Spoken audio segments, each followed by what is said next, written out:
구약 성경에 하나님 혹은 여호와라는 말이 단 한 번도 등장하지 않는 책이 있습니다. 혹시 여러분 아십니까? 그것은 에스더서입니다. 에스더서에는 하나님의 이름이 단 한 번도 등장하지 않습니다.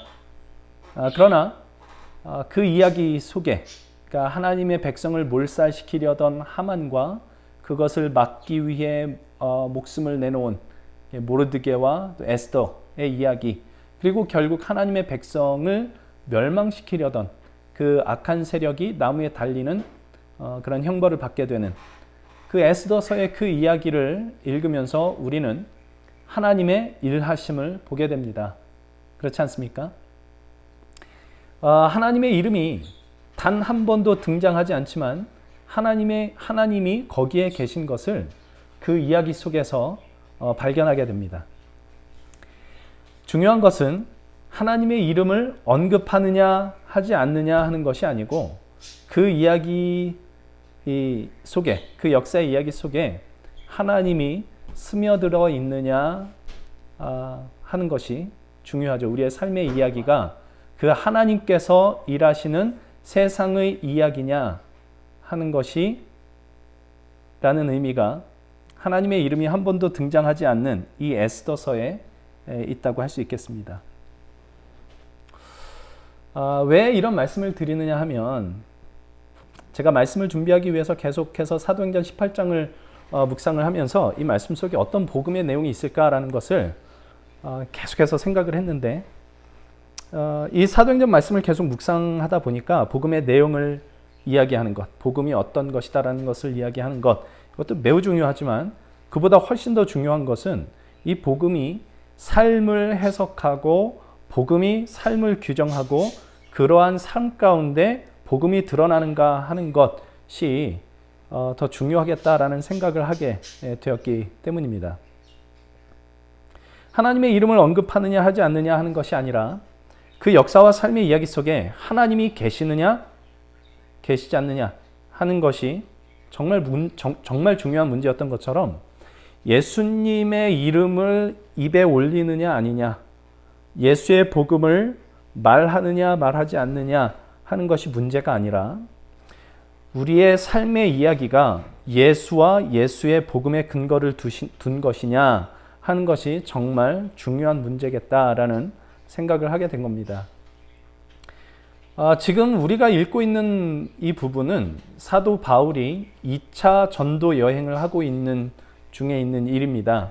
이 사도 바울의 전도 여행은 13장에서 1차로 시작이 됐습니다. 그래서 구브로, 사이프러스라고 하는 우리 지금 말로는 그 비시디아, 안디옥, 이고니온, 루스드라로 진행이 되었다가 15장에서 예루살렘 회의 때 잠시 중단됐다가 다시 이제 2차 여행이 시작돼서 빌립보, 데살로니가, 베레아, 아덴을 거쳐서 지금 고린도로 와 있는 것이죠. 그런데 바울이 이렇게 많은 지역을 다닌 것을 성경이 기록하고 있는데 모든 곳에서 바울이 전한 복음의 구체적인 내용을 설명하고 있지는 않습니다. 제가 이렇게 사도행전을 쭉 보니까 13장에서 이제 비시디 안디옥이라는 곳에서 바울이 복음을 전한 내용이 가장 구체적으로 이렇게 나와 있는데 그 내용은 당연히 온통 예수 그리스도에 대한 것으로 되어 있습니다.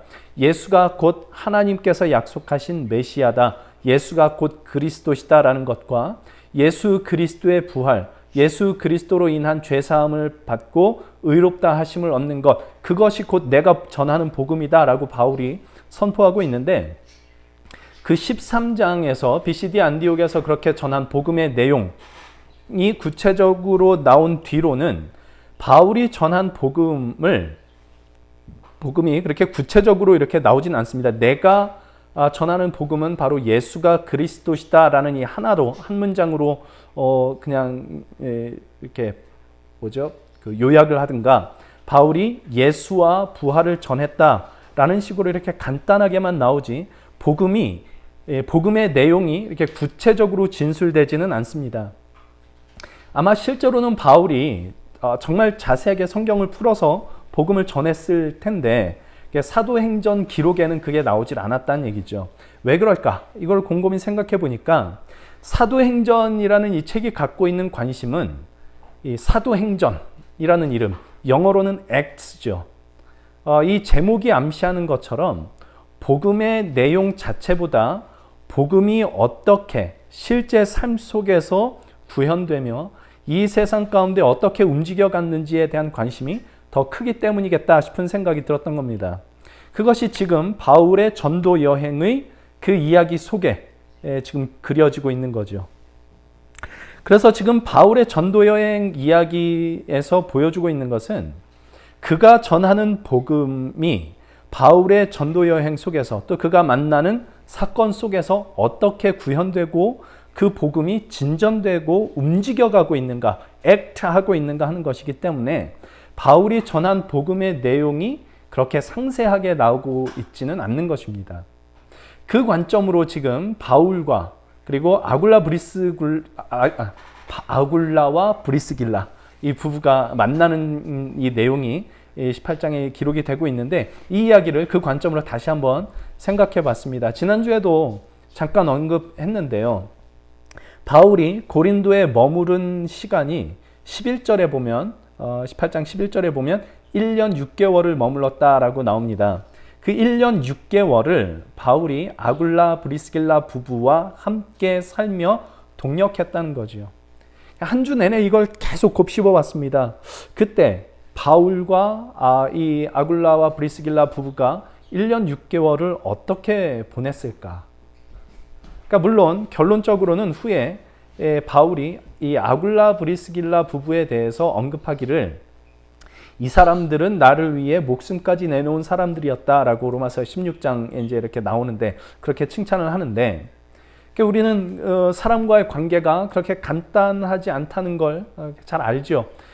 고린도에서 처음 만난 사실은 전혀 생면부지였던 이 사람들이 함께 살았던 1년 6개월이 늘 좋기만 하지는 않았을 겁니다. 함께 사는 게 이렇게 쉽지가 않은 일이거든요. 그렇다면 1년 6개월을 함께 할 수 있게 했던 그 원동력, 그리고 후에 고린도에서 떠날 때에도 함께 동행하다가 나중에 헤어져서도 바울이 애틋한 마음으로 그들을 기억하고 이 사람들에게 문안하라, 이 사람들은 나를 위해 목숨을 내놓은 사람들이다 라고까지 이야기했던 그 원동력이 무엇이었을까 라고 생각을 했을 때 이제 지난주에도 간단하게 당연히 복음이었기 때문에 그랬을 것이다 라고 말씀을 드렸습니다. 당연히 복음이 그 원동력이었을 겁니다. 바울이 쓴 서신서 중에 에베소서라는 편지가 있죠. 이 에베소서는 교회가 뭐냐라고 하는 것을 매우 영광스럽게 이렇게 기록하고 있는데 에베소서 2장 20절 이하에 이런 말을 합니다. 너희는 사도들과 사도들의 터 위에 세우심을 입은 자라 그리스도 예수께서 친히 모퉁이돌이 되셨느니라. 다시 읽겠습니다. 너희는 사도들과 선지자들의 터 위에 세우심을 입은 자라 그리스도 예수께서 친히 모퉁이돌이 되셨느니라. 그러니까 교회는 바로 예수께서 친히 모퉁이돌이 되셔서 그 위에 하나로 묶여진 존재들이다. 곧 사도와 선지자들의 가르침이었던 그리스도 예수의 복음, 그 위에 세워지는 존재, 그것으로 하나로 묶여지는 존재가 교회다라고 말을 하는 거지요. 그리고 이어서 이렇게 얘기를 합니다. 21절, 22절에 그의 안에서 건물마다 서로 연결하여 주 안에서 성전이 되어가고 너희도 성령 안에서 하나님이 거하실 처소가 되기 위하여 그리스도 예수 안에서 함께 지어져 가느니라. 이게 무슨 뜻일까요? 그리스도 예수 안에서 서로 연합되고 그리스도 안에서 함께 지어져 가는 존재, 다른 것으로는 하나로 묶일 수 없지만 생김새도 다르고 취미도 다르고 생각하는 방식도 다 다르지만 그리스도 예수라는 이름 안에서는 하나로 묶일 수 있는 공동체, 그것이 교회다. 그런 뜻이죠. 사람이 하나로 묶일 수 있는 방법은 사실은 없습니다. 단 하나의 방법이 있다면 그건 복음으로만 가능합니다. 왜냐하면 첫 번째로 복음은 인간이 만들어낸 소식이 아니라 하나님께로부터 온 것이기 때문에 그렇습니다. 그런데 이 하나님은 삼위일체 하나님이라고 합니다. 성부, 성자, 성령 각각의 독립적인 하나님이신데 이 세 분 하나님이 하시는 역할은 다르지만 그 뜻을 이루는 데 있어서는 단 한치의 오차도 없이 완전하게 연합하신, 그래서 일체가 되신 하나님, 그분을 삼위일체 하나님이라고 합니다. 그 하나님으로부터 이 복음이 온 겁니다. 그래서 하나님 그분이 완전한 연합을 이루신 분이요, 연합에 충만한 기쁨을 가지신 분이시다라는 뜻이 거기에 있고, 복음은 바로 그 삼위일체 하나님으로부터 우리에게 임하였기 때문에, 그래서 복음에는 연합의 충만한 기쁨이 있어서 이 복음이 바로 사람이 온전히 하나로 묶일 수 있는 유일한 길이 됩니다. 그리고 사람이 하나로 묶일 수 있는 것이 복음으로만 가능하다라고 하는 이 두 번째 이유는 우리와 연합하시기 위하여, 우리와 하나 되시기 위하여 우리를 죽기까지 사랑하신 하나님의 사랑이 예수 그리스도를 통해, 예수 그리스도의 그 복음을 통해서 드러나기 때문에 그렇습니다. 그래서 바울은 그 교회가 그리스도 안에서 하나로 묶여진다라고 하는 이 이야기를 골로새서에서는 이렇게 설명을 하고 있습니다. 골로새서 3장 12절, 13절에 이렇게 기록하고 있습니다. 그러므로 너희는 하나님이 택하사 거룩하고 사랑받는 자처럼 긍휼과 자비와 겸손과 온유와 오래 참음을 옷 입고 누가 누구에게 불만이 있거든 서로 용납하여 피차 용서하되 주께서 너희를 용서하신 것 같이 너희도 그리하고 이 모든 것 위에 사랑을 더하라. 이는 온전하게 매는 띠니라. 이렇게 얘기를 합니다. 사랑, 그것이 서로를 온전하게 매는, 하나로 묶어주는 띠라고 합니다. 이 사랑은 물론 그리스도 예수 안에 있는, 그리스도 예수로 드러내시는 하나님의 사랑을 의미하죠. 그 사랑은 나의 어떤 허물이라도 용납하시고 우리의 우리를 죄의 책임으로부터 벗어나게 하시기 위하여 나 대신 아들을, 예수 그리스도를 십자가에 못 박으신 그런 사랑입니다. 교회가 하나님의 그 사랑을 받고 그 사랑을 삶의 근거로 삼을 때, 그 사랑으로 서로 사랑할 때 그것이 교회를, 성도를 하나로 묶는 띠가 된다라는 뜻입니다. 그래서 교회는 교우들이 따로 나가서 복음을 전하지 않아도 바로 이 하나님의 사랑 안에서 하나가 되는 그 모습만으로 복음의 증거가 됩니다. 그런 의미에서 바울이 고린도 지역에 1년 6개월을 머물며 복음을 전하여 결국 고린도 교회가 세워진 것이다 라고 우리가 얘기를 하는데, 근데 이 복음 전파의 가장 중요한 요소의 하나는 바로 같은 복음을 받아들이고 믿었던 바울과 아굴라와 브리스길라 부부의 이 연합이었을 것입니다. 바울과 아굴라 브리스길라 부부의 연합. 그러니까 말로 계속 전했겠죠. 하나님께서 죄인들을 사랑하셔서 구원하시기 위하여, 죄인들을 구원하시기 위하여 십자가에 그 예수 구원자를 보내셔서 십자가에 못 박으셨다라는 이야기. 예수님이 바로 그 구원자시다, 메시아시다, 예수가 그리스도시다, 그런 뜻이죠. 이거 말로 계속해서 전했을 건데, 그러나 말로는 잘 보이지 않는 복음의 실체가 바울과 아굴라 브리스길라 이 부부의 그 연합 속에서 삼위일체 하나님의 충만한 기쁨과 그리스도 예수로 보여주신 하나님의 사랑이 가시적으로 드러나게 되고, 바로 그 사랑의 매력을 느낀 사람들이 복음을 더욱 자세히 듣기를 원하고 그렇게 모여서 교회 공동체를 이루었던 것이 아닐까, 이런 생각을 하게 되는 겁니다. 그런데 여러분, 우리는 간혹 사랑 그러면 너무 이상적으로 생각하곤 하는 것 같습니다. 그래서 때로는 당신은 하나님을 사랑합니까? 라는 질문에 선뜻 대답하지 못하기도 하죠. 왜냐하면 자신 있게 사랑합니다, 하나님을 내가 사랑합니다 라고 말할 용기가 안 나는 겁니다. 하나님을 사랑한다면, 내가 하나님을 사랑한다면 과연 이렇게 살아도 되는 게 맞나 싶은 일들이 우리에게 있기 때문에 그렇습니다. 그러나 사랑을 너무 이상적으로 생각하지 않았으면 좋겠다 싶은 생각이 듭니다. 저는요, 제 아내를 사랑합니다. 그러나 제가 그렇게 사랑하는 만큼 늘 올바르게 아내를 대하느냐 하면 그렇지는 않습니다. 저는 제 자녀들을 사랑하지만 때로는 내가 사랑하는 그 마음에 미치지 못하게 자녀들을 대할 때가 있습니다. 그래도 저는 자신 있게 말합니다. 저는 제 아내를 사랑하고 제 자녀를 사랑합니다.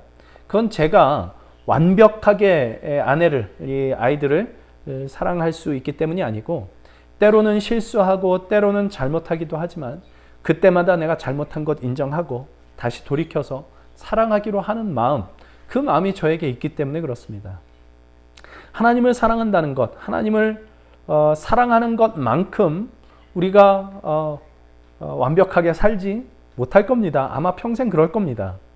사람이 어떻게 완전하게 사랑을 할 수 있겠습니까? 실패할 거고요. 잘못 저지를 겁니다. 그러나 그때마다 회개하고 다시 돌이켜 하나님을 사랑하기로 하는 겁니다. 그게 하나님을 사랑하는 겁니다. 부활하신 예수께서 베드로를 찾아와 네가 나를 사랑하느냐라고 물으실 때 베드로가 내가 주님 사랑하는 줄 주님께서 아십니다 라고 대답을 하죠. 3번을 그렇게 답을 합니다. 예수님을 3번 부인했던 베드로가 할 말은 아닌 것 같은데 그렇게 답을 합니다. 왜냐하면 그가 주님을 끝까지 따르는 일에는 실패했을지언정 그분을 사랑하는 마음만큼은 진심이었기 때문입니다. 그래서 그렇게 주님을 배반하고 나서 주님의 말씀이 3번 주님을 배반하고 주님의 말씀이 생각이 나서 통곡을 하고 주께로 돌이키고 주님께서 다시 찾아오셨을 때 주님, 제가 주님 사랑할 그 실력은 안 되지만 그래서 넘어지기도 하지만 주님 사랑하는 이 마음은 진짜인 것 주님이 아시지요 라고 답을 할 수 있었던 것입니다. 우리에게 이런 생각이 있을 수 있습니다. 내가 이렇게 살고도 주님을 사랑한다고 말할 자격이 있을까 싶은 생각이 있을 수 있습니다. 그러나 그 생각이 진심으로 그 생각이 저와 여러분 안에 있다면 내가 정말 주님 사랑하는 사람처럼 살고 싶은데 근데 이게 안 돼서 괴롭다 그런 마음이 있다면 제가 감히 말씀드리는데 우리는 주님께 이렇게 고백해도 될 겁니다. 주님, 제가 주님 사랑하는 거 진심인 줄 주님이 아시지요. 사람에 대해서도 마찬가지일 것 같습니다. 사랑하는 감정을 갖는 것, 이게 사랑이 아닙니다. 결혼할 때 우리는 누구나 다 이 약속을 하고 결혼을 합니다. 검은 뿌리가 팥뿌리대로 되도록 사랑하겠습니까? 네, 그렇게 하겠습니다. 그렇게 약속을 하죠. 그러나 이 약속은 사랑하는 감정을 잃지 않겠다라는 약속이 아닙니다. 누구도 감정을 약속할 수는 없습니다. 감정은 시시때때로 변합니다. 그 결혼을 할 때 하는 그 약속은 평생 사랑하겠습니다라는 이 약속은 그 사랑의 감정이 사라진 후에도 사랑의 감정이 시시때때로 없어지기도 하겠지만 그러나 그런 때에도 사랑을 하겠다라는 의지를 약속하는 것입니다. 그래서 때로 사랑하는 일을 실패해도 다시 돌이켜 그를 사랑하겠다라는 그 의지, 그것이 사랑입니다. 그거 쉽지 않은 일입니다. 참아야 되고 인내해야 되고 정말 괴로운 일입니다. 때로는 참지 못해서 화도 내고 잘못된 말과 행동으로 상대에게 상처를 주기도 합니다. 그렇지만 거기서 돌이켜 사랑하는 마음을 포기하지 않는 한 그것은 언제나 사랑입니다. 그래서 고린도전서 13장에 있는 사랑의 첫 번째 덕목이 뭐냐? 사랑은 언제나 오래 참고이지요. 그게 사랑입니다. 제가 언젠가 그 어떤 영상에서 봤던 건데 이제 뭐죠? 그 북토크, 이제 어떤 목사님이 책을 내고 그 책에 대해서 이야기하는, 거기서 이제 나온 이야기인데, 어떤 성도가 그 목사님께 이렇게 묻습니다. 남편을 사랑해야 되는 거 아는데 그게 잘 안 됩니다. 이것 때문에 괴롭습니다. 라고 털어놓습니다. 목사님이 거기에 이렇게 말씀해 주셨습니다. 이게 그 답이 저에게도 굉장히 큰 위로가 됐던 말인데요. 이렇게 말씀을 하셨습니다. 사랑을 너무 이상적으로 생각하지 마시라고. 사랑의 첫 번째 덕목은 언제나 오래 참고, 사랑의 첫 번째 덕목이 언제나 오래 참고이지 않느냐고. 지금 참고 계시지 않느냐고, 견디고 계시지 않느냐고, 같이 살고 있지 않느냐고. 그게 지금 사랑하고 있는 것이다 라고 그렇게 말씀을 해주셨습니다. 그렇죠.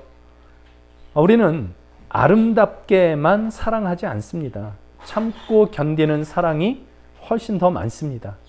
지지고 볶는 사랑일 때가 더 많습니다.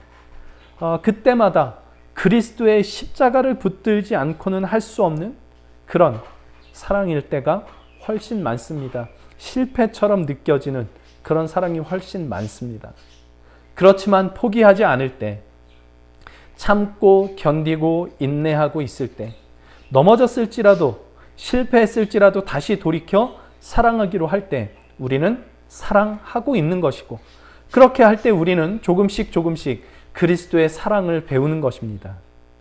우리를 사랑하시기 위해서 오래 참고 견디셔야 했던, 지금도 시시때때로 참고 견디고 인내하시는 우리를, 그렇게 죽으시기까지 참으셔야 했던 예수님의 그 사랑을 배우는 것입니다.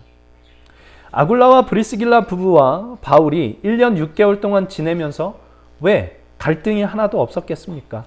사람이 늘 좋을 수만은 없습니다. 그렇지만 예수 그리스도로 드러내신 하나님의 사랑으로 묶이는 것이야말로 복음이다라는 것을 알고 이해하고 있었기 때문에 갈등이 생겼다가도 다시 용납하고 돌이키고 사랑하기를 반복했을 겁니다.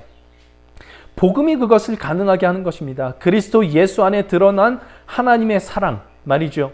그리스도 예수로 드러내신 하나님의 사랑이 뭡니까? 잡아먹히는 사랑입니다. 예전에 찬영이가, 제 아들이 왜 예수님이 너희는 세상의 소금이다 라고 말씀을 하셨느냐 이렇게 물은 적이 있습니다. 그때가 아마 7살 때였던 것 같습니다. 제가 찬영이에게 이렇게 답을 해줬습니다. 야, 엄마가 국을 끓이는데 소금이 없으면 어떻게 되겠니? 이렇게 물었더니 맛이 없을 거랍니다. 예수님이 너희는 세상의 소금이다 라고 말씀하신 것은 우리가 있는 곳에서 내가 있음으로 인해서 세상이 좀 더 맛있어지게 되라고, 우리와 함께 있는 사람의 삶이 좀 더 맛이 있는 삶이 되게 하라고, 그렇게 우리를 소금이라고 부르신 걸 거야 라고 그렇게 얘기를 했더니 내가 이렇게 피식 웃습니다. 왜 웃냐 그랬더니 소금이 되면 먹혀야 되겠네요 이렇게 얘기를 하는 겁니다. 먹혀야 되는 거. 예수님께서 바로 그렇게 하셨죠. 오셔서 사람들에게 잡아먹히셨습니다.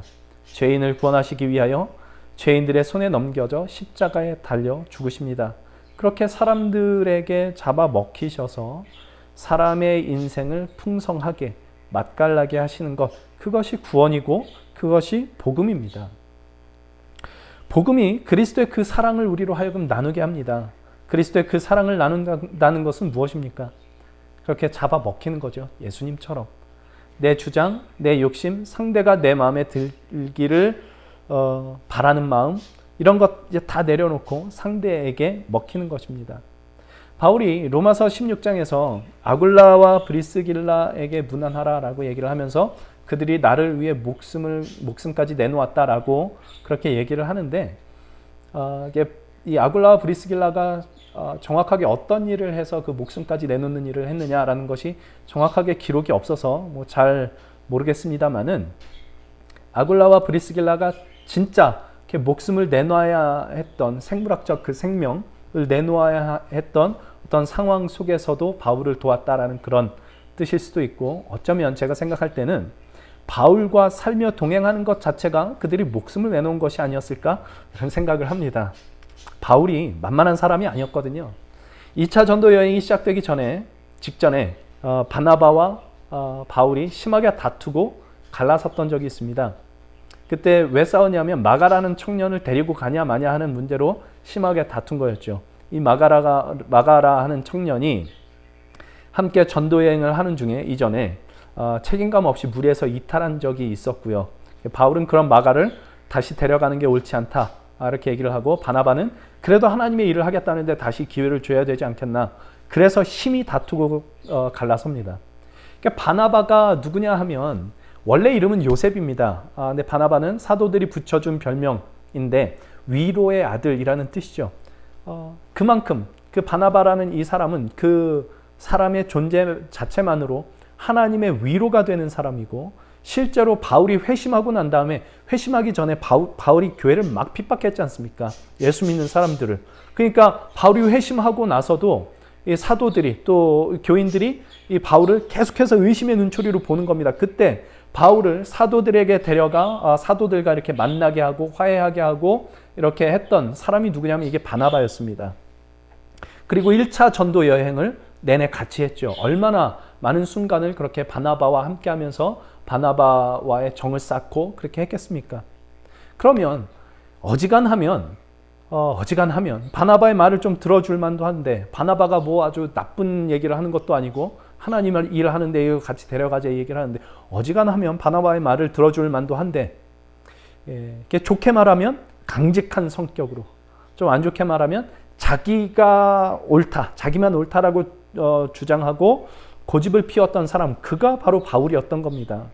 그러니까 바울이 예수님을 만나고 나자 갑자기 천사처럼 되었던 게 아니고, 여전히 강직하고 고집세고 자기 주장을 굽히지 않는 만만치 않은 사람이었던 거죠.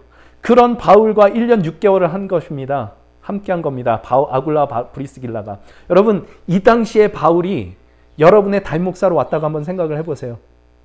아마 여러분 견디기 쉽지 않았을 겁니다. 아굴라와 브리스길라가 1년 6개월을 함께 한 거죠.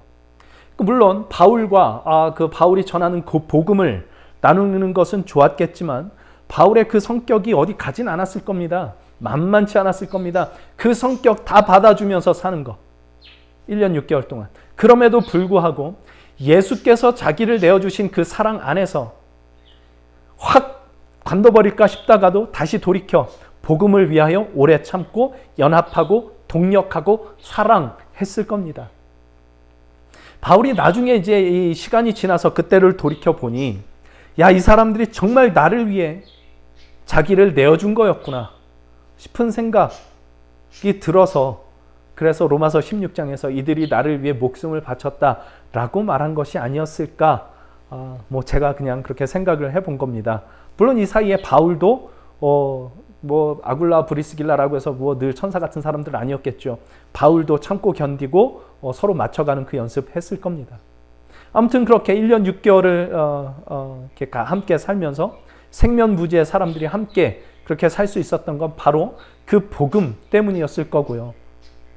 복음 때문에 함께 살 수 있었다라는 것은 지지난주에 얘기했던 것처럼 같은 방향을 보고 있었기 때문에 그게 가능했다라는 뜻이기도 하지만, 인간이기 때문에 어쩔 수 없이 생기는 갈등 속에서도 그리스도께서 자신을 주심으로써 사랑하신 그 사랑으로 사랑케 한 것이 바로 그 복음이었기 때문에 인내하고 돌이키고 용서하고 용납하고 받아들이는 연습을 했던 시간, 그것이 바로 그 1년 6개월의 시간이었을 것이다 라는 생각이 드는 겁니다. 이 사도행전 18장을 이렇게 쭉 보면 복음의 내용이라고 할 수 있는 게 5절에 예수는 그리스도라 밝히 증언했다 라고 하는 이 말씀, 딱 한 문장으로 끝이 납니다.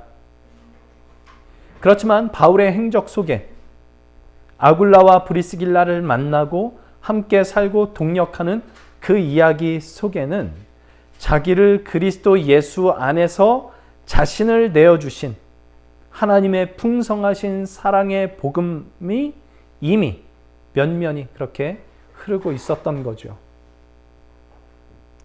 고린도 교회의 시작은요, 바울이 복음을 전해서 사람들이 이렇게 모아져서 시작된 게 아니고 바로 이 바울과 아굴라 브리스길라 부부의 연합으로부터 시작이 되었을 겁니다.